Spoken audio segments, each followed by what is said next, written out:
Well, how do we make sure it's a measurable goal? Well, we have to have a time frame.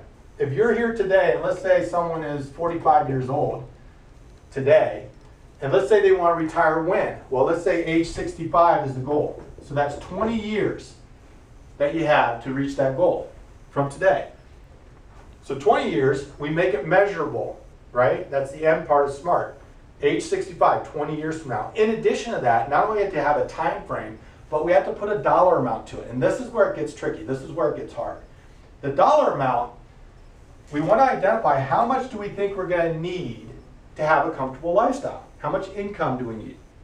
Well, I don't necessarily like to think about income. More importantly is what type of expenses are you going to have in retirement. So you have core expenses, maybe a mortgage payment, maybe a car payment, maybe food, utilities, those types of expenses. But then you also have what we call discretionary expenses. And this is what might change, where you might have more of a travel expense, where you do more traveling when you retire, right? So we want to identify how much will you need to have a comfortable retirement. Well, we'll do some work and identify a monthly dollar amount. So let's say, for instance, someone did the work, which you'll do here between this session and next session, but you do the work and you find out that it's $4,000 a month is what you would need to feel comfortable in retirement.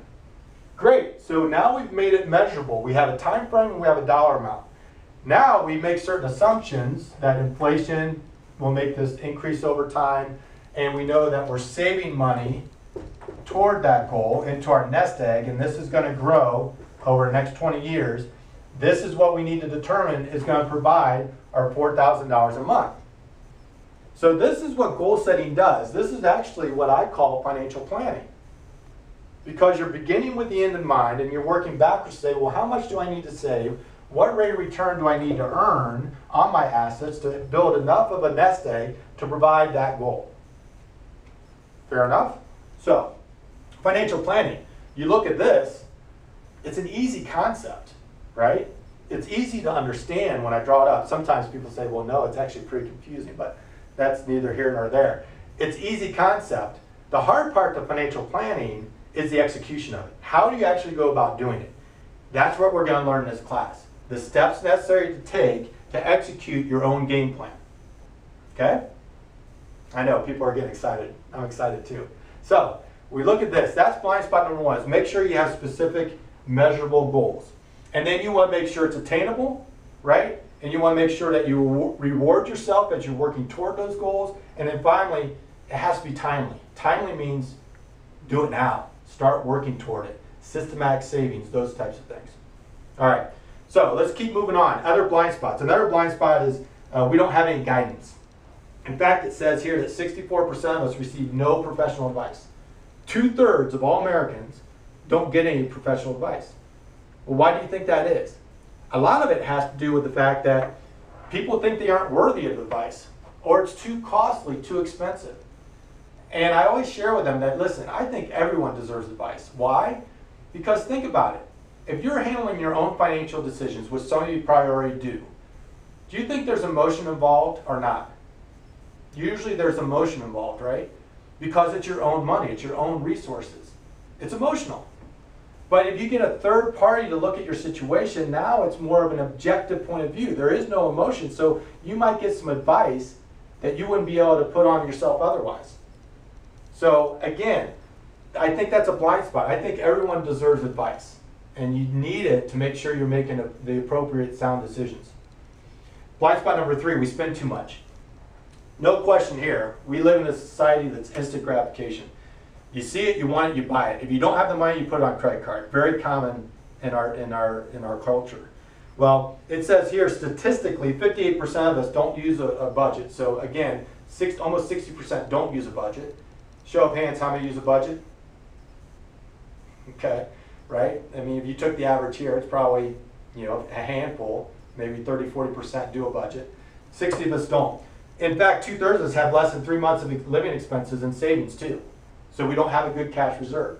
So if something comes up that we want, and the idea that we want it, we buy it, we go into debt to get it. So we spend too much. We spend more than we save. And that's one of the things we're going to talk about, how to minimize that, especially when you understand what you're trying to accomplish with your goals. Blind spot number 4, we underestimate taxes. This is huge because if you look at this, this actually shows the single filer's tax table, and I'll talk about that in a second, but these are our actual tax rates.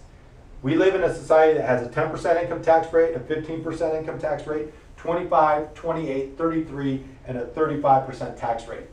And in fact, last year, or maybe it was 2 years ago, they brought back the highest tax rate, which is 39.6%.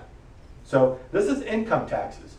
And a lot of times, especially when we're talking about retirement planning, we underestimate how much tax we'll pay in retirement. Well, let's think about the logic behind that. Why do we underestimate taxes? Well, when you retire, the expectation is you don't need as much income because you're retired. You're not working, right? And so let's take it one step further. Why don't you need as much income? Well, maybe because some of the expenses that you don't have anymore. You're not saving for retirement anymore. Maybe you had the house paid off and you don't have a mortgage payment anymore. Kids are gone. Now I've heard kids come back in their 30s, so maybe you still have that expense. I don't know. But regardless, you have expenses tend to go down when you retire. So therefore, you don't need as much income, which then leads to the fact that you probably won't pay as much in income tax. That logic makes sense. I understand that. But here's why it's a blind spot that we underestimate the taxes. Because, let me ask you this. Do you think tax rates will go up, go down, or stay the same? We don't know, right? We don't know. Most likely, I would actually argue that in the future, 10, 15, 20 years from now, the tax rates will actually go up. Why? Because that's how the government makes money. They generate revenue. And how are we going to repay all this money that the government pumped into the economy since 2008? Well, it's going to be through tax revenue. So the likelihood is, even though you might not need as much income when you retire because your expenses have gone down, you might be paying more percentage-wise in income tax because of the higher tax rates. So we need to plan for that and plan and make sure you have some different ways to handle that if tax rates do go up to minimize that impact. Blind spot number 5, we forget about inflation. When we talk about inflation, inflation is the rise of costs in goods and services over time. So if you take a look at this chart that we have in the textbook, it basically just shows you different types of items and what they cost back in 1980 and then what they cost today. And then, and importantly, what they projected to cost in the future. So say, for instance, when you're in retirement. This is inflation. The average inflation rate over the last 40 to 50 years, average is around 4%. That means the cost of goods and services is going up 4%. So what does that mean from an investment standpoint? Well, your nest egg has to do what? It has to grow at least the rise of inflation to just keep up, keep things level playing field. So this would have to be 4%.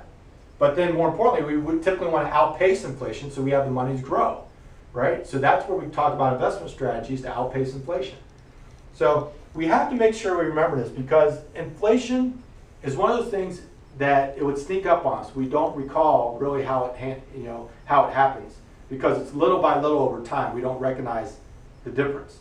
But if you look at it as a snapshot, say 20 years ago and today, then you see the difference. You just don't see it as it happens over that 20 years.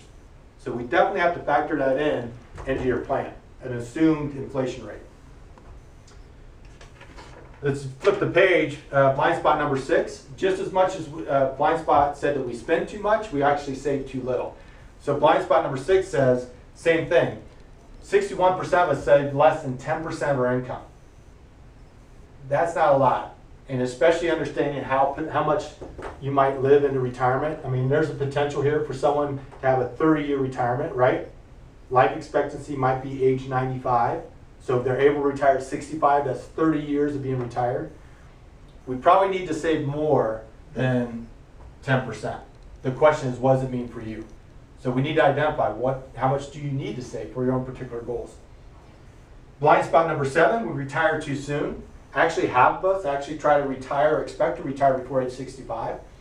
You know, retirement, normal retirement, 65, 66, 67, that's all based on Social Security. So that's what is normal retirement. That's what the government tells us. A lot of us want to retire prior to that. Well, the question is, do you really need to? In fact, one of the things we'll talk about in Section 6 and the retirement planning process is understanding how you might want to stair-step your retirement. Sure, you can retire from your current occupation, but then maybe you go into something else and work part-time and have some part-time income in retirement.